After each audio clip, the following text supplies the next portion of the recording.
কাউন্সিলরদের অফিসে red chart ঝুলছে। আপনি 4 তলার উপর 5 তলা বানাবেন, 5 তলার উপর 6 তলা বানাবেন, 1 তলা ইল্লিগাল হলে বাকি এক তলা 2 তলা স্কোয়ার ফুট হিসেবে দাদাদের যত দিতে হবে, 5 তলা 6 তলায় হলে দাদা দিদিদের তার থেকে ডবল দিতে হবে। এই পশ্চিমবাংলায় আমরা বাস করছি।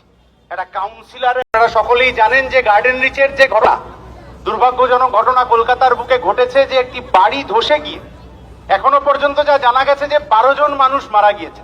কিন্তু এটা আমরা আদৌ জানি না যে রাতের অন্ধকারে হোক বা দিনের আলোতে বামপন্থী প্রতিনিধিদেরকে বাধা দিয়ে সেখানে ঢুকতে না দেওয়ার যে ষড়যন্ত্র সরকারের পক্ষে, প্রশাসনের পক্ষে চলছিল, আসলে সেই সময় আরো কিছু ন্যাক্কারজনক ঘটনা ঘটিয়ে ফেলা হয়েছিল কিনা, আসলে এইরকম আরো বহু মানুষ যারা সেইখানে ক্ষতিপূরণ পেতে পারতেন, যারা ওই দুর্ভাগ্যজনক ঘটনার শিকার হলেন, তাদেরকে সেই ক্ষতিপূরণের হাত থেকে সরিয়ে দেওয়া হলো কিনা, এই সত্যি এখন অব্দি আমাদের সামনে উঠে আসেনি।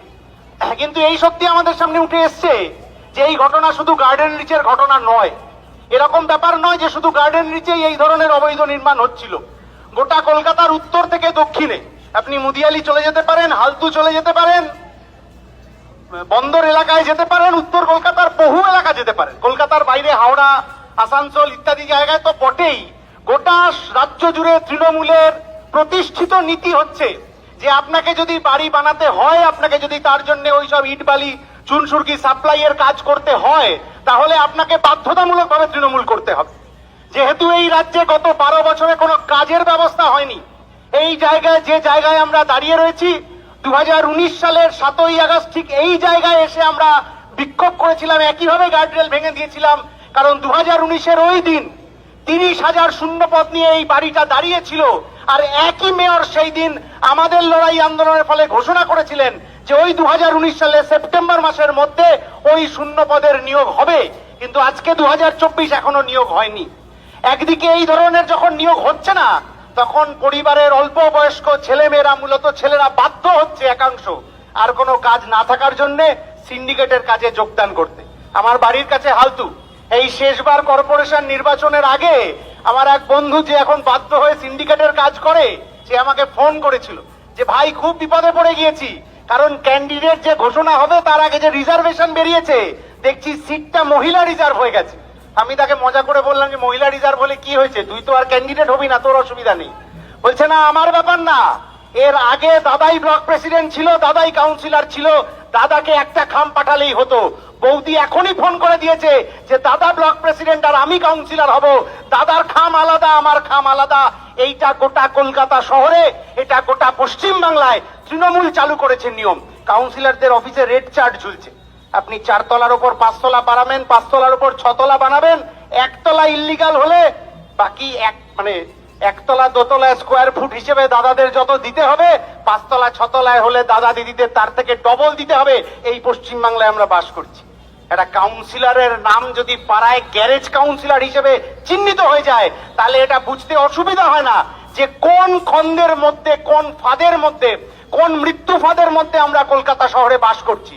পূর্ব কলকাতা জলাভূমি, যেটা আন্তর্জাতিক ক্ষেত্রে চিহ্নিত করা আছে যে ওই জলাভূমি কোনো মতে বোঝানো যাবে না। গোটা পৃথিবীর কলকাতা শহরের বাস্তুতন্ত্রের অন্যতম গুরুত্বপূর্ণ জায়গা। মানুষের বেঁচে থাকার জন্য ভারসাম্য বদলে যেতে পারে যদি ওই পুকুর ভরাট ইত্যাদি হয়।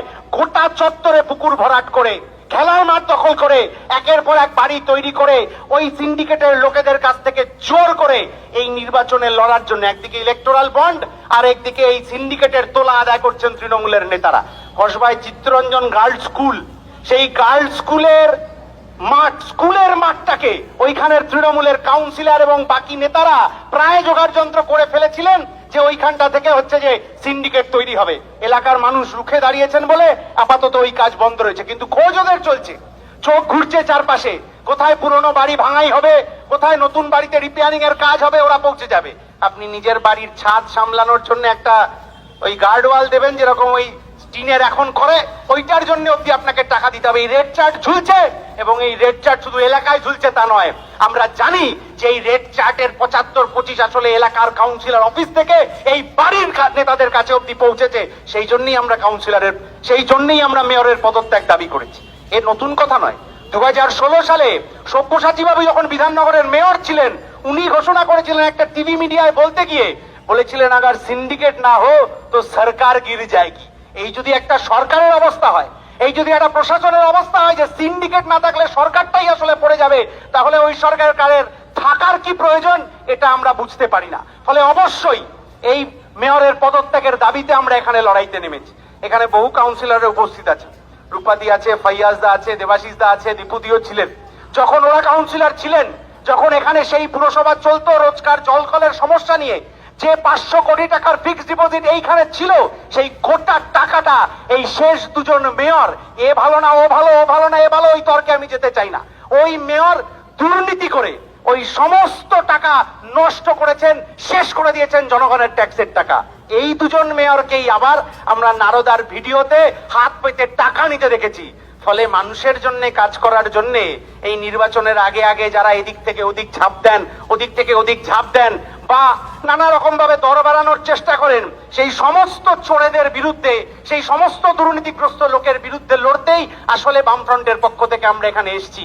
শুধু এই মেয়রের পদত্যাগ দাবি করছে এটা বড় কথা নয়, তার থেকেও বড় কথা হচ্ছে যে ভবিষ্যতে গোটা কলকাতার উত্তর থেকে দক্ষিণ এবং গোটা রাজ্যে এই ধরনের ঘটনা যাতে আর না ঘটে, তার জন্য আমরা বামফ্রন্টের পক্ষ থেকেও কোথায় কোথায় এই ধরনের বেআইনি বাড়ি তৈরি হচ্ছে, কোথায় কোথায় এই ধরনের পুকুর ভরাটের ঘটনা ঘটছে, কোথায় কোথায় এই ধরনের রেড চার্ট ঝুলিয়ে বাড়তি টাকা নিয়ে আসলে কাউন্সিলর, এমএলএ, এমপিরা নিজেদের পকেট ভরার চেষ্টা করছেন, তার তালিকা আমাদের হচ্ছে।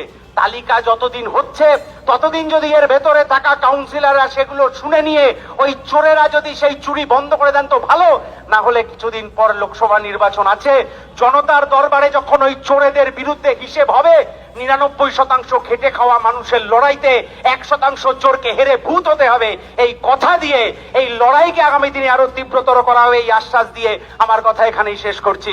বিপ্লব দীর্ঘজীবী হোক।